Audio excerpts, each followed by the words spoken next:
Hello, welcome to True Hoop with me, Jarod, Hector, and Coach David Thorpe. How are you, sir? I'm well. How are you? Good. David, the Olympics are basically almost over. Closing ceremonies are Sunday. Yeah. These big events start, and you're like, oh, it's like it's 2 weeks or whatever. It'll be a long time, and then before you know, over. Crazy. Yeah. Yeah. Whatever. It's just another basketball tournament for me. It is another basketball tournament. Team USA into the semifinals. They will face Serbia for the third time in what seems like, I don't know, a month, less than a month. Right. Um, Team USA 2-0 so far against Serbia. What do you think, David, Team USA can take from the first two games against Serbia into this Nothing. third game? Nothing. I think that. I mean, let's be fair. They know who Jokic is. Well, they sure do. My guess is they have an enormous amount of respect for what he can do. What he did last game, which was just, he's Unreal. a joke. Mm-hmm. His knocking the ball off the rim in the last game, steal, bucket at the rim, one-legged, turn around, fade away at the baseline. He's when he wants to be the best in the world, he is. He just didn't choose to be last year, in my opinion, but he is. We'll see if Embiid's got a little something for him, a little something. He played his best game last game, I thought. I think Team USA has not had to go into their bag of tricks in the tournament. I don't think they prepared the way they might have prepared for this game and the other games, especially the exhibition game. Serbia shot terribly in the game that mattered last game. Mm-hmm. Team USA shot well and has been shooting well. Yeah. We could argue they're shooting well because I'm going to argue that part of the reason why they're shooting well is because they're super talented. Another part is they are playing such beautiful basketball that you've got to pick your poison, and teams are allowing Team USA to ultimately get those shots up, and they're making a healthy number. I think we lead the tournament in threes made. Yep. And America doesn't shoot very well, and Serbia shoots it really well. We got ourselves a game because Jokic is such a dominating force in the paint and as a distributor. Yeah. To that point you said about, when Jokic decides to be the best player in the world, he is, and you felt like last year he just didn't decide to do that. There's this idea that maybe Jokic and Serbia might have been playing a little bit of possum in those first two games. And that, when he does decide to actually turn it up, it's like, obviously he presents a number of problems for Team USA, right? Because when he's going, there really isn't anybody that can guard him, including Embiid and anybody else they have on that roster. But still in all, David, is it still just, but the depth on Team USA is just still too much for Serbia to overcome? The possum thing seems fucking ridiculous, to be honest with you. They don't have the leverage of talent Team USA has. That doesn't mean that if they felt like, we think we can maybe do this to exploit them, we're just going to hold on to it. Or we're going to wait till the second half. And if we're really competitive, we'll show it. It'd be great to get that win. Yep. But they knew they'd have to play Team USA at some point in the medal round. So I wouldn't be surprised if I remember like way back in the day when Scott Brooks was coaching the Thunder, which tells you how long it was. There were some packages they would like that involved like Westbrook and Durant, two-man game, that they would hold off until the playoffs. Like that stuff happens. I don't think that there's any possum going on. I do think that Serbia knows there's no tomorrow, same as America. And Jokic, this is part of the issue with him, is he's so good at distributing. I don't think he likes to just be a shooter, a scorer. Yeah. And so I don't know what the best answer is. America, right. You said it. Their depth is so severely advantaged over anyone else. Yeah. Kevin Durant's plus minus is over the top. I think it's best in the tournament. Yep. I think Anthony Edwards is second best. Yep. Not because they come off the bench. That's the point. Is they're playing against other reserves for some of those minutes where it's not fair. So against the starters, it'd be more closer. So meanwhile, we have a number of guys shooting well. Curry ain't one of them still. So we're still waiting for that Curry game. Doesn't mean it'll happen. Right. I think it's silly to think it's going to happen. Right. It might happen. Right. It maybe is a little more likely than not likely to happen. Nothing's scripted. But yeah, that has a chance to be a game changer. We have a lot of game changers on Team USA squad. Yeah. And, the thing about Jokic is, so we talk about plus minus with Durant and Edwards. Jokic is the numbers. His on-off that we see in the NBA carries through to Serbia. When he's on the floor, they're good. When he's not, terrible. And, is it possible that he plays 40 minutes tonight in this game? So 40 seems a stretch to me. It's a lot. But I do think that's the name. That's kind of what I've been reading about the games. The one thing that I thought about is, okay, what if Jokic gets 34, 35 minutes? What happens in those minutes? They're going to have to beat Team USA by 10 points. Yeah. Because they're going to lose by 10 in the 5 minutes. He's out probably. Yep. Probably or more. Crushed. Mm-hmm. So, yeah, for people listening to this and then watching it in a couple hours, yeah, pay attention to what happens when Jokic is off the court. I don't think he'll be off long. Yeah, and that's the tough part too, right? Like, I think with Jokic playing 35, they can draw even with Team USA. I don't know that they can outscore them by plus 10 because, again, it's just that you're going against 10 dudes who are really good, no matter what combination the Team USA throws out there. It's the overwhelming talent, I think, ultimately comes through. But again, as we've been saying all tournament long, right, David? Bad shooting night, turnovers all of a sudden, like wasting possessions. They can keep it close, and who knows what can happen. So happened in Canada. I know we'll get to it. They just had a terrible, terrible start, and they couldn't recover from it ultimately. Working against Serbia, I think, is Jokic being so good that Team USA can't even think for a moment, oh, we got this. Yeah. They're going to have a lot of confidence, but all of those guys have lost a bunch to Jokic. Correct. And I realized they had Jamal Murray on their team and Serbia. Not that I think that matters so much right now, but it did during the season. The Lakers have lost to the Nuggets, 2 years in a row? Pretty, 5. I think they have 1 win and 8 losses, maybe. Yep. I think that's right. They're going to have Team USA's attention, which is not good for Serbia. Yeah, I'm just saying, if you can catch Team USA sleepwalking a little bit, great. But right. I don't think that'll be the case. Yeah. And I think Serbia plays really hard and really smart. Yeah. And I think Team USA knows that too. They're on the road now for a while. And these guys are already started thinking about going home. Correct. It's impossible not to. And so let's go home with the gold. Yep. It's an easy thing to galvanize, and they're right there. One more win. And they're probably rooting for France. Let's beat those motherfuckers in their dojo. Yeah, I would not be surprised to think that. Yeah, I wouldn't be surprised. Do you think, looking ahead, is France the easier matchup for them than Germany? Probably. My son is here. Max thinks that the crowd made a difference in the Canadian game. I agree with him. It's a point that we sometimes forget in the Olympics. Yeah, because the home team isn't typically in the medal round. Very good. Yeah. And so, yeah, as much as Team USA wants to silence the crowd, and I don't know, who does the crowd rooting for versus Germany? What do you think? I don't think it's so easy to say Germany, the underdog, because right. People love the American players. Correct. But they'll be rooting for France. Yeah, for sure. So Germany's the better team, I think. We'll see what happens. They're playing right now as we're taping this. But, yeah, it's going to be I'd probably lean France.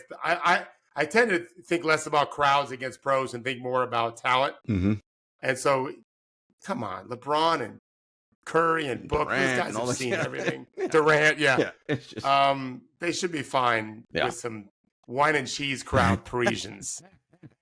Well, let me tell you, look, those Parisians can get real feisty and ornery. It was loud. Especially against Americans. Yes. So they were rude. My daughter was like 9 when she visited with my wife, and they were very rude to my daughter. They can get fired up. So let's but we got to win tonight, right? Team USA is to win tonight, and we'll see what happens from there. You mentioned Canada, and this was a team, David, that came into the tournament with medal hopes.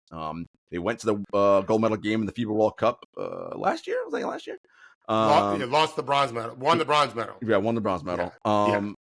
and they're out of this tournament now, flamed out with no medal, and that's a little rough for them. What do you think went wrong? Because you were not high on them when you started watching them early in pool play. What went wrong for them specifically in that game versus Canada, and then overall? They were just atrocious offensively against France early on. The way that I thought they were the entire tournament. I thought that they were the ball was very sticky with everyone almost. Very disappointed in their level of play. I like Shea a lot. I'm a big fan. An agent called me this morning.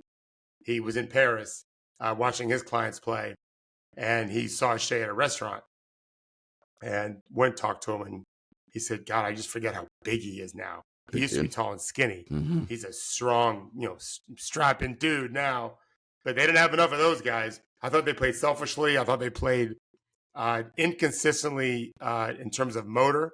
They defended, I thought, pretty well, mostly not against France. They got pulverized by the French bigs, not named Wemby. Yep.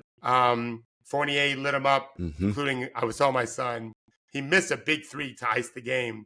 And I said, he's going to make this. He's big in these moments. He missed it. A couple of seconds later, he got it, and he made it. He just seems to play his best for Team France compared to the NBA. But they, France just outplayed him. And Canada just didn't have it. They just didn't have it. Yeah. For whatever reason, they just didn't have it. And their bigs are a problem. They just don't really have any bigs that matter in this level. Not good there. And so, that's an area, obviously, for Canada to look at going forward in their development, right? What do they do with their bigs? I think because, their guard play is good. They got, some wings. RJ, I think, can still be very good. They have good players there, but their bigs, real suspect. It sounds like they're going to try to convince Scotty Barnes to become a Canadian. I don't like those chances. He's probably thinking about Team USA. Well, for sure, for 2028, as he should be, because he'll be 26. Correct. Maybe 27. Turning 27. He's like a few months younger than my son. If Scotty keeps shooting the way he's shooting, he's going to be on Team USA. Yeah, for sure. That's a beautiful guy to have. Yeah. Oh, well, he guard everybody except for your tiny ones and your tall fives. Right. And playmaker, plays hard, great motor, really loud. Yeah. To me, he's a shoo-in in 4 years. Yeah, for sure. David, one of the players on Canada that has me concerned is Jamal Murray. He did not have a good tournament. And, let's bring this in an NBA context, given the turnover on the Nuggets roster with that starting five, which we lauded so much as being so great, is now not the same starting five anymore because KCP is now in Orlando. And Murray, if we're being honest and fair, has not put together a start to end consistently A-plus regular season. We've seen him have good playoff runs, right? But we have not seen him do that in the regular season. Is there any cause for concern for Murray and the Nuggets heading into this regular season? I've heard what's the lead singer for Foo Fighters? Oh, Dave Grohl. Jesus. Former Nirvana drummer. Well, that's my point. I've heard him talk about when Kurt Cobain died, he was really lost. I don't know I don't remember anymore if he talked about why. The reasons are obvious with Cobain dying, but it's also like, when am I going to find a lead singer like that to play drums next year? It turns out the answer was no, I never will. I'm just going to do it myself with the Foo Fighters. Jamal Murray plays with Jokic. How can he be fun? Nothing against Dwight Powell. He ain't no Jokic, right? Olynyk didn't even stop playing him, basically. Maybe he was hurt, but he didn't really play at the end, last few games. I think that it's just not fun. And first of all, it wasn't fun playing for Team Canada. They didn't really gel. They all liked each other, it seems just fine to me. They just didn't really gel. The coach has never coached a team before. He's coached that team before, I think, but never an NBA team. So maybe it'll be better in 2 years. But so I don't know yet, to answer your question, if something's wrong with Jamal. I think it's a great question. If there is, Jokic is going to have to speak up. He's not going to want to be one of those guys that 3 MVPs, 1 championship, and just kind of die off in the sunset. Right. He's still got a lot of game. Yeah. So I'm not ready to say that yet. He was very bad for Canada, and I was told he was bad starting in training camp. Bad. Oh, and he never got better. He was a mess, and he didn't really look into it to me. Maybe he was pissed off he didn't start. Lou Dort did. So maybe he's pissed about that. I don't know. But it bears watching if you're the Nuggets. For sure. See how he does in training camp. As we said during free agency and things were changing, and with the changing landscape in the West, the Nuggets have my attention. I'm just watching this team because I'm like, you still got Jokic, who, as David says, best player in the world when he wants to be, but your 5 unit isn't what it once was, which means whoever is remaining there has to step their games up. And again, Murray, and I know it's tough to make the All-Star in the West and all that, but just even looking at his metrics, he has not put together a solid 75-plus game regular season. Now, some of that's injury and all that, which plays into this too, right? So it's something that bears watching and keeping an eye on out there in Denver. I agree. All right, folks, we will be back after a brief commercial break. All right, David, you had an article come out today. I told you before the show, I loved your article. Then I said, well, I love all the articles you put out. So it's really not fair to say that, but I really enjoyed this one because this gets into the minutia. And as a former coach myself, not in this sport, but a different sport, to me, when you are a good coach or a coach that's really cares about their athletes, this is the kind of stuff you geek out about and you love, right? Is the constant improvement on getting better and the work it takes to get there. And as you know, that shit is not easy, right? Like it's hard as fuck. But it has to be a willingness on the players' end to want to buy into that and be good. And as you say in the article, want to improve quickly, because in the NBA and in other pro leagues, there are other forces that are at play to stop you, right? People coming to take your job, a million different reasons. And so you can't just be, and I love the example you used that you told on the show before about a young player on a team in the NBA who's working all his Jason Tatum moves. And you're just like, bro, like, what are you doing? Like, that's not the stuff you need to be working on. Like, you got to get playing time, get in the rotation, right? What is your plan to work? And that's what this article is all about, is the plan a player has in place in the summertime to get better going into next season. And one of the quotes I love, or the parts I love in the piece, players need reference points, both of success and failure in practice and in games. That's how they develop mindfulness. My players know how much I love that word. They become mindful of what they have to do to be better. It's my job to enhance their awareness. They also have to believe it can happen. That's where coaching really matters. So, David, let's get into that. The making players mindful of what they need to be doing to get better.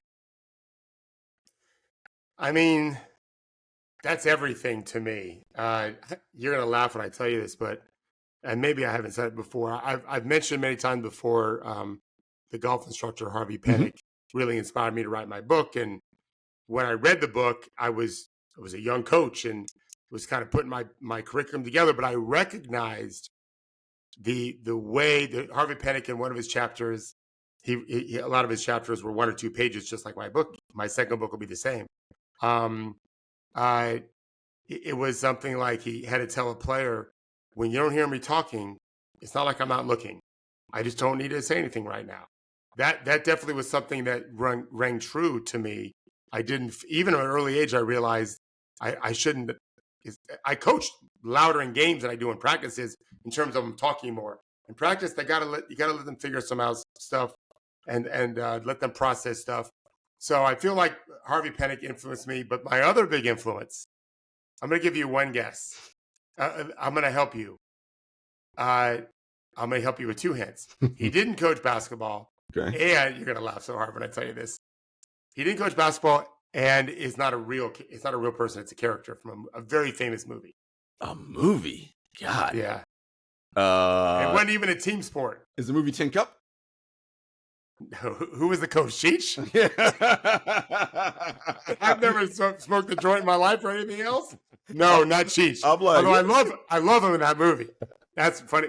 No, it's Mr. Miyagi. Ah, yes, you have mentioned this before. Yep. Yeah. So when he did the paint the fence and wax the car and all that, you're making them mindful of strokes to some degree. He also was exercising, that kind of thing too. But to me, that's a big part of coaching. Is I want to teach them how to do something, but I have to be able to get them to be mindful in games of being aware of those situations. So I didn't mention this in the article, but obviously I wrote about Kevin Martin in the article. The whole idea was Henry initially said to me, tell us Kevin Martin's, your story with Kevin a little bit. He's out of the league a long time now. I don't know how long, but a while.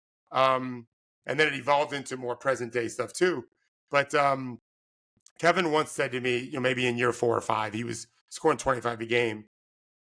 And he's, I'm trying to get better, Jarod. I'm trying to get better as a coach. I'd never done NBA players at this level before. I didn't grow up as a son of an NBA guy. My dad was an attorney. I just want to make sure I was better. And so I asked him one time, like, am I still helping you? And my fear was he'd say, I think we've run our course. I need to find someone else. And I'd have been okay with it. I would have been very sad, brokenhearted. But he only gets one career. Mm-hmm. And he said, Coach, I want to make a T with my fingers, every time your voice is in my head during a game. I mean, it's one of the most important things that someone's ever said to me in my life. And so, of course, I already said, don't do that because they're going to give you a timeout. I'm going to feel terrible. I said, but thank you so much for saying that to me, because that's what I'm supposed to do as a coach. And what you're supposed to do as a coach is I want to be the voice in their head. I don't care if it's their own voice. Thinking about, I'm driving baseline here. Man, I'm not supposed to drive baseline. Let me bring it back out. Or I have a player in the NBA who is very casual with passes sometimes. Mm-hmm. And when he completes them, they're fucking extraordinary. He's a two-way player. He goes up and down. But when he doesn't complete them, it's a fucking train wreck. And he's a two-way player. Like, right. You can't do it. Right. So now he's at a point where late in the season anyway, his team was very good, where he's just about to throw this pass and then he doesn't. I'm like, yes. And after the game, I'll send him the clip even. Yeah. Like, you were thinking about me, huh? He's like, yeah, Coach, I wanted to do it so bad, but I knew you'd be mad, I would tell you, it's not just me. This is what all coaches should be striving for. And I don't think I'm the only voice that they hear necessarily. They've got, I'm just one of their coaches, right? Not just now, but before. Mm-hmm. I spoke to, I have a young two-way player now who's, he's overseas right now, just kind of resting, but he's coming back this weekend. He's with one of his college coaches to work him out. So he hooked me up with that college coach because that guy doesn't know what to tell him to do. He's not in the NBA. Right. He's a college coach. So I'm supposed to give this college coach guidance as to what I think he needs to do most. But the fact that this is the guy that's working out the player, he probably hears his voice too. Great. I don't care about that. But we got to make guys mindful and thoughtful about what it is they're doing. It also includes, in the article I have, Jaylen Brown making that jumper to beat, to really lock up the series when they won 3-0 against Dallas. When they're up 3-0, forget about the corner three he made over Siakam in game 1. Mm-hmm. They were about to drop game 1 to Indiana. Without that incredible shot that Brown made in a couple of seconds left in regulation. So that mindfulness is about, in practice, not just shooting the ball, but shooting while thinking about end of game situation, end of clock situation. That mindfulness matters too. So I happen to think it adds an intensity. It's why I don't think necessarily these 5-on-5 pickup games are as important as a lot of other people do. It's because I've been to those games. They matter not. Let me tell you something what did matter. When I was in college playing pickup in the projects, when you lost, you sat for 20 minutes. That fucking sucked. You only had a couple hours to play. You had to go, for me, I had to go study. Or if it was during the day, I had to go get out of the hot sun or whatever. And so, man, you couldn't afford to lose. If you missed a shot, fuck, you're going to lose the game. And now you're sitting for 20 minutes because there's so many other people waiting to play. Right. In these pickup games in the off season, as soon as you lose the game, you go to another court and play. There's really no any pressure. Right. So I think the pressure can come from workouts, scheduled workouts, scripted workouts where you're trying to make something happen. These guys are competitive. I'll say that. But I think when you add something to, like, you got to do this, and they want to win the drill. Yep. So to beat the drill, you have to do it this, this, and this. And I think you'll get a better showing from them, so to speak. But yeah, to me, mindfulness is as much a part of what we do as inspirational. We have to be inspiring, I think. Of course. But we have to get them to be mindful of stuff too. One of the great things in the piece is, and you also make a clear distinction between how different levels of players work out. If you are a Kevin Martin starter and you score 25 points a game, right?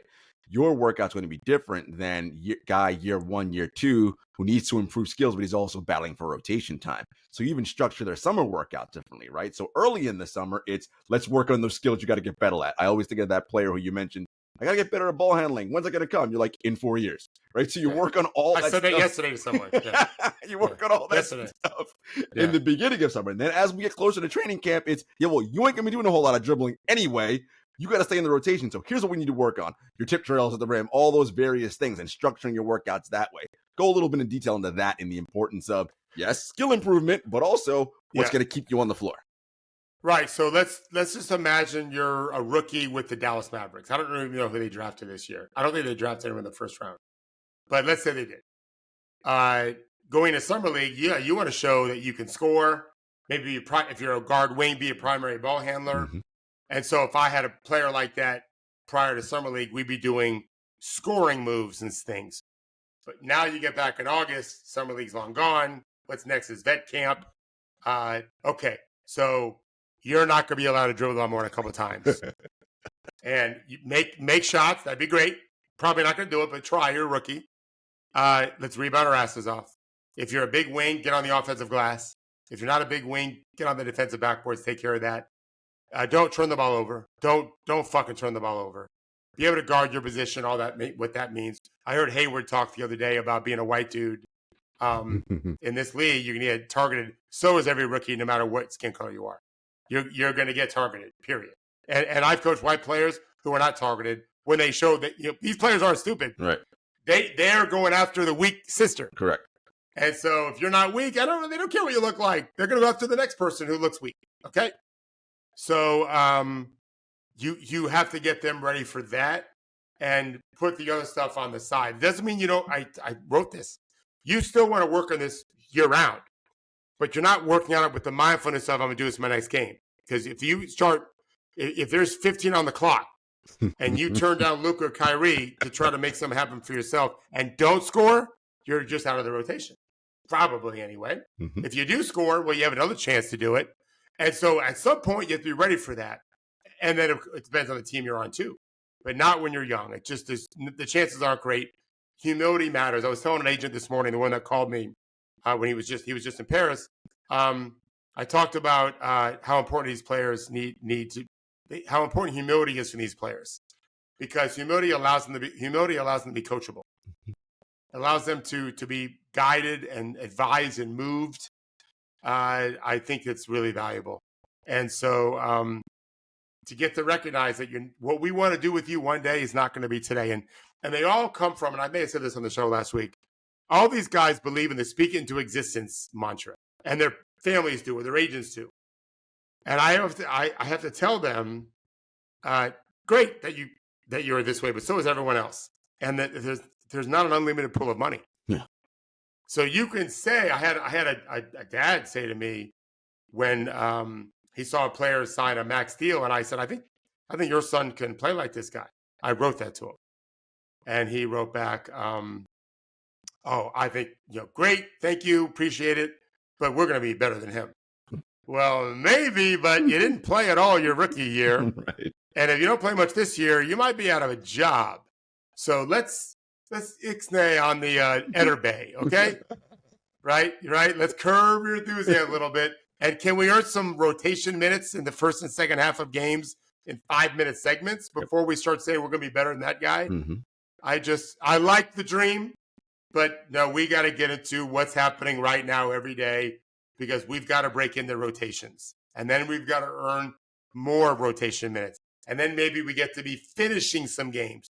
And then maybe you get to be starting some games. Well, now we can get to cooking a little bit. We're starting. We're finishing. All right. We got a career here going on. That's really how it has. I probably should have written it that way. I didn't, but you get the point. Of course. David, it's fans and family members and even players. Of course, the seduction is Jason Tatum, is Ant-Man, is KD, is that's the AD. Yes, because that shit is fun. Doing what those guys do is fucking fun. I get it. If I was 7 feet taller, that's what I want to be like too. However, the likelihood of you being one of those players, probably unlikely, right? But doesn't mean you can't be really fucking good. And as you say, super rich in this game. And we mention these guys all the time, but they are worth bringing up. Kyle Lowry, Drew Holiday, and Derek White combined career earnings, my guess is north of $1 billion. Like, you maybe you can. That's pretty fucking. You're not way off. And also championship rings. Right. I mean, rich guys. Rich guys. Yeah. Sounds like a win to me. Do you know where I got that line from? No. The rich guys line? No. Well, you saw some Entourage, right? Yeah. Did you see all of it or just I didn't some? see all of Entourage, no. So one of the funniest episodes, one of the funniest scenes is Ari, the agent, is trying to convince Vince to play Aquaman, and he won't do it because he's some highfalutin artistic integrity or whatever. Right. And they're at a Lakers game, floor seats, because Ari paid for him. And he points out Jack Nicholson, he points out Michael Keaton, and there's a third guy, and that wasn't Danny DeVito, but another guy, and he's like, you know what they have in common? They all did superhero movies. There's the Joker, there's Batman, and they're rich guys. Yeah. So that's what got me. Like, yeah, let's be like the rich guys, right? And the seduction part, I think, is a really important thing. And I'll speak very candidly on this. Listen, when I married my wife, I was broke. I was a high school teacher. I mean, I had a couple of dollars in the bank, but I was stupid enough to buy a brand new car. Very stupid. Which was the cost of half of my first year's salary, more or less, if I remember right. I think the car was $14,000, and my salary might have been $32,000. I don't remember, but this was 88. This was a long time ago. And so we didn't go out a whole lot. We didn't have a whole lot of money, and man, I dreamed. I want to be able to buy a nice house and be able to go to fancy dinners and stay in nice hotels and whatever. And it was nice. I've worked hard, Jarod. I've done a little bit of that now. I miss those days very much. The money doesn't make us happy, right? But it certainly makes some things easier sometimes. And these players, bless their hearts, I had one player tell me, when I get my deal this summer, which he ends up getting, I'm going to retire my mom, who's had a white collar assistant administrative job. Mm-hmm. He said to me flat out, Coach, I come from a family where if one of my parents made $50,000 in a year, it was a lot of money. He didn't ever say they did it. I didn't ask. But I've been to their home, and it's modest, lovely and modest. And now this player can afford to buy them whatever the fuck he wants. I love that motivation. Mm-hmm. It's easy to be seduced by that. Now, how married are you into the work? And that's really getting down to it is, and this is where we come in as coaches. We are first in the business to inspire. Well, some of them are already inspired for the reasons I just mentioned. But what does that do? Right? Are they just working really hard on the wrong things? Which we've talked about the player you just mentioned. Mm-hmm. That player, who I know who the player is, he needs to work on fundamentals. He's not ready. Lottery pick, not ready at all to win possessions frequently yet. He just isn't. He's young, 20 years old or something like that. So learn the basics first. You get on the court that way. Mm-hmm. If you can defend, you can rebound, you can make some open shots, you cannot fuck up the offense you guys are doing. You cannot be asleep at the wheel defensively, so you're guarding your position, but off the ball, you're fucking terrible. None of those things matter. But when you're setting bad screens, no good. You start doing all the fundamentals right, you got a chance there. And then you can really grow your game. Mm-hmm. Now, obviously, there's exceptions. Jason Tatum and Brown were starting right away. Oh, yeah, by the way, Tatum as a rookie went to the Eastern Conference Championship. Correct. They lost, but who cares? Like, he was already finding ways to win possessions a lot.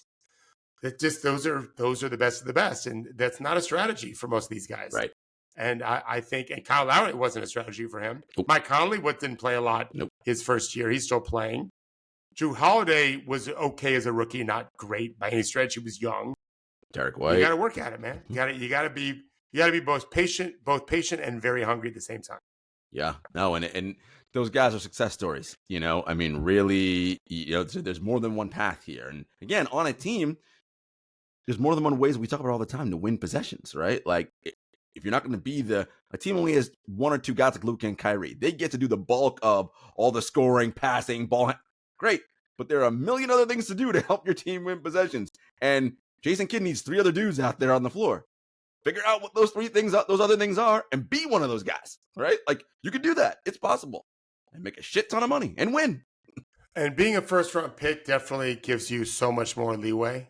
Malachi Flynn just signed another deal. It's probably not fully guaranteed. I have nothing against Malachi Flynn. I actually liked him coming out of college. But there are players far more deserving of him of a guaranteed deal if he got one, who have never even had a shot. He's had plenty of shots as a first-round pick. But this is how it goes. And this goes to, I think, the vagaries of the business a little bit. The ambiguousness of it all. Ambiguity is disturbing to me. I'll give an example. This is, I don't know. To me, this is really, really fundamental stuff than what's going on. When Kevin Martin declared for the draft, his mom, I may have told this story once before, I don't remember. His mom called me right before the draft.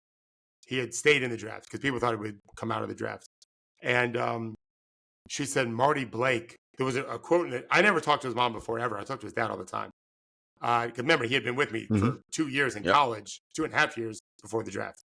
There was an article like in ESPN quoting Marty Blake, who back then was director of scouting for the NBA. You remember Marty Blake at all? Yep, the name. And he said he's not going to get drafted. He made a point of saying Kevin Martin's not going to get drafted. He made a huge mistake coming out, which is what the NBA used to do. Stay in school, stay in school, stay in school. They kind of did that behind the scenes, much more so then than now. And the mom was crying. And again, I never talked to her before. And I had to tell her, Miss Martin, he doesn't know what he's talking about. Like, I've been on some phones. I was a nobody back then, but I was able to get on the phone with some teams and talking to the agent that I totally trusted, who was getting feedback from teams.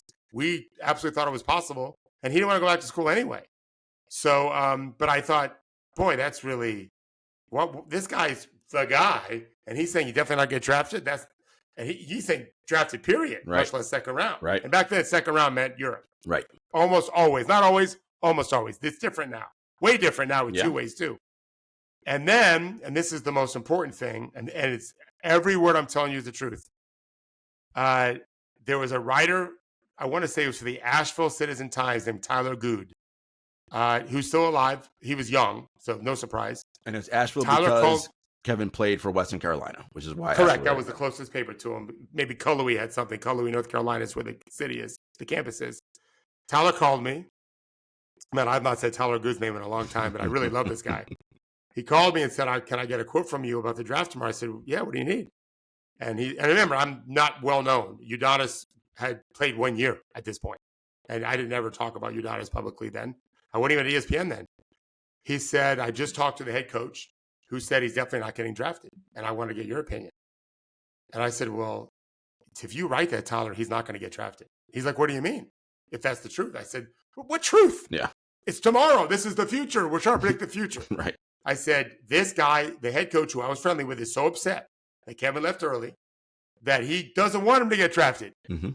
Sadly and shockingly. And he's stupid for that. But Marty Blake has his own reasons.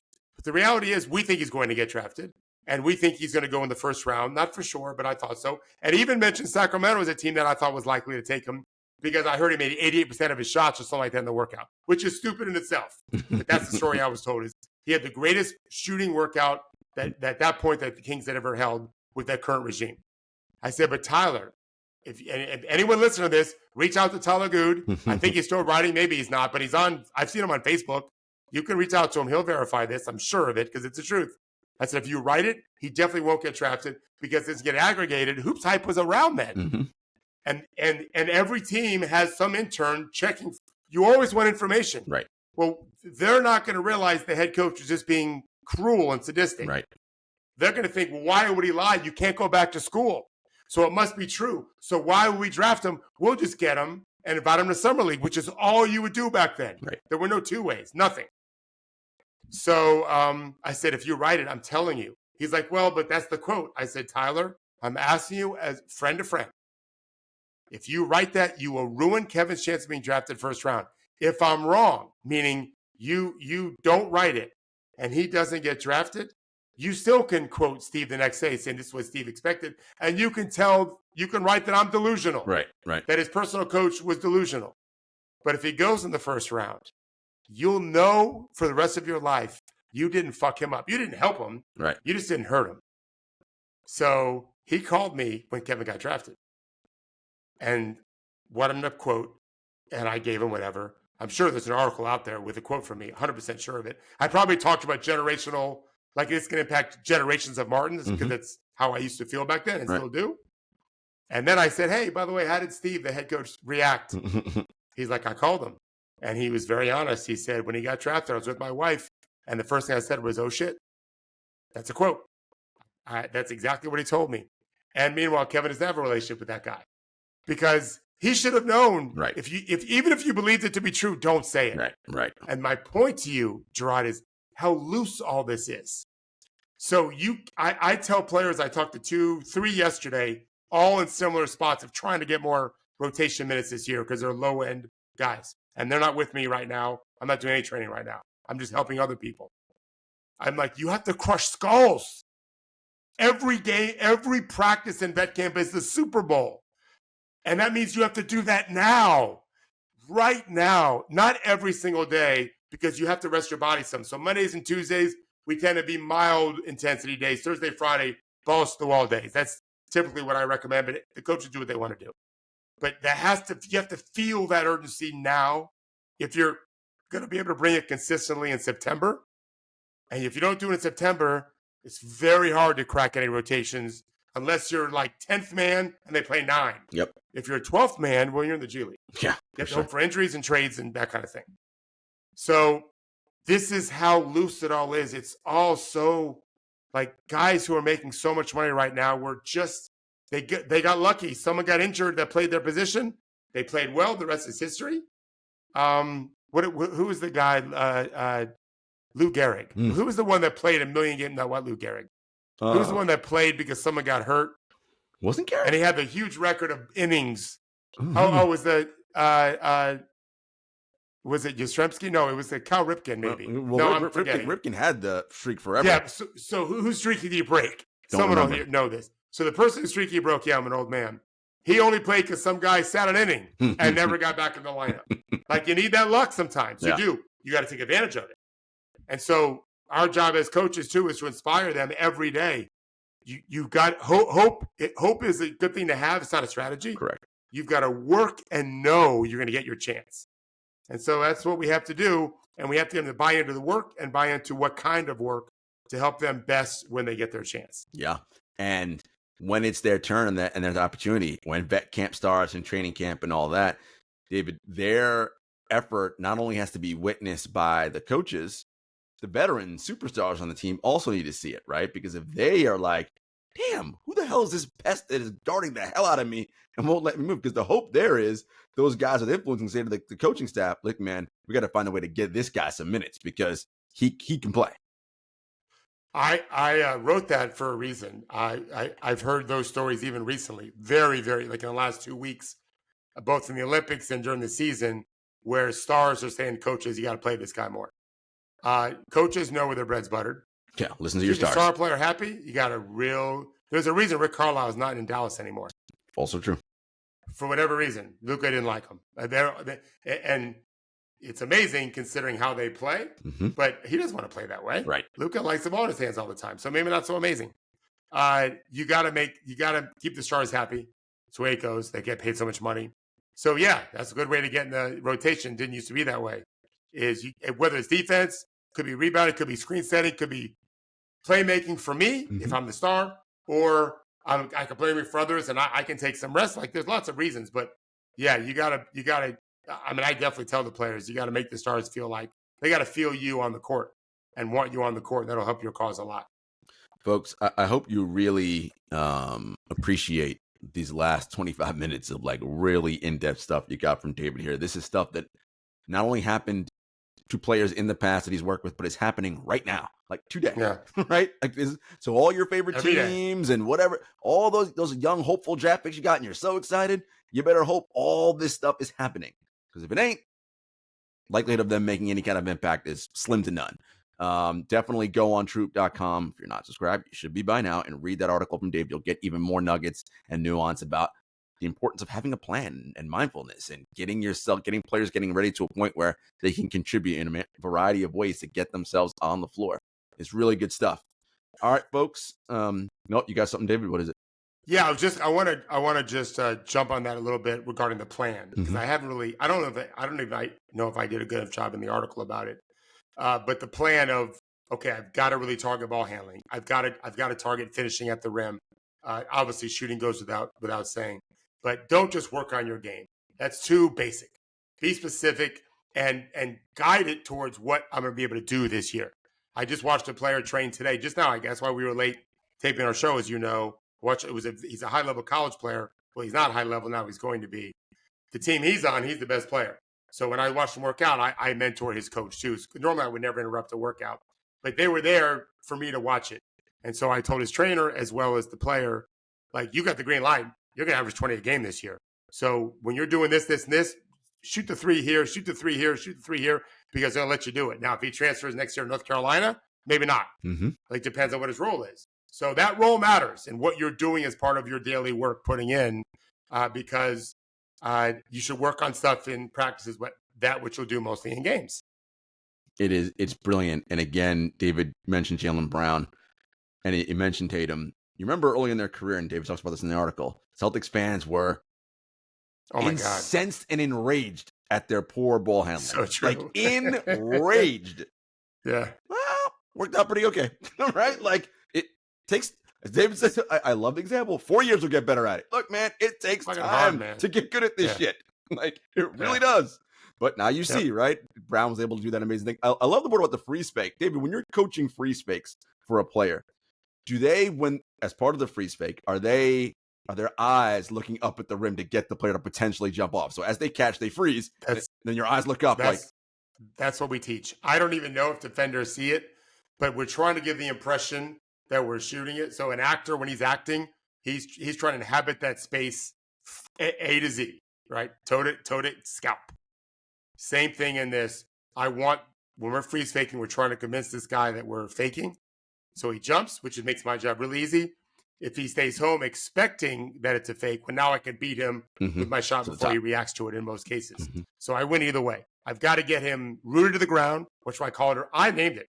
I called it freeze fake. No one else on the planet does, because you're freezing the guy with that little hezzy there. And in the article, he does a more elongated freeze fake. Normally, it's just chest to chin, quick. You see it everywhere. You'll see it today in the Olympic Games. Guys, you're just freezing your defender, or if he jumps, you're leaning in, or you're stepping around him, or you're going by him if you have a live dribble. So it's just a quick, abbreviated fake, and then you can play from there. And Jaylen Brown did it against Siakam when he made the corner three, and they did it again against Tim Hardaway Jr. Hardaway Jr. Yeah, in the clip that's in the article, right? After beating Josh Green. After beating Josh, it was and he shot it with such balance. He was so perfect shooting the ball, because he's done it a billion times in practice. You just got to you got to be mindful of doing it that way. You're not if you're not mindful of freezing after you shoot and staying balanced, you won't be freezing in a game. You'll be all over the place. I call it shooting on roller skates, and you'll probably miss. Not always, but probably miss. Yeah. Again, folks, good stuff from the mind of Coach Thorpe. Make sure you check that out. All right, watch the Olympics, France and Germany happening right now. Don't know the score, so we'll check that out in a bit. And then Team USA and Serbia play later. Gold medal game will be on Sunday, so we'll know by Monday who our Olympic champion will be. Have a great weekend, everybody.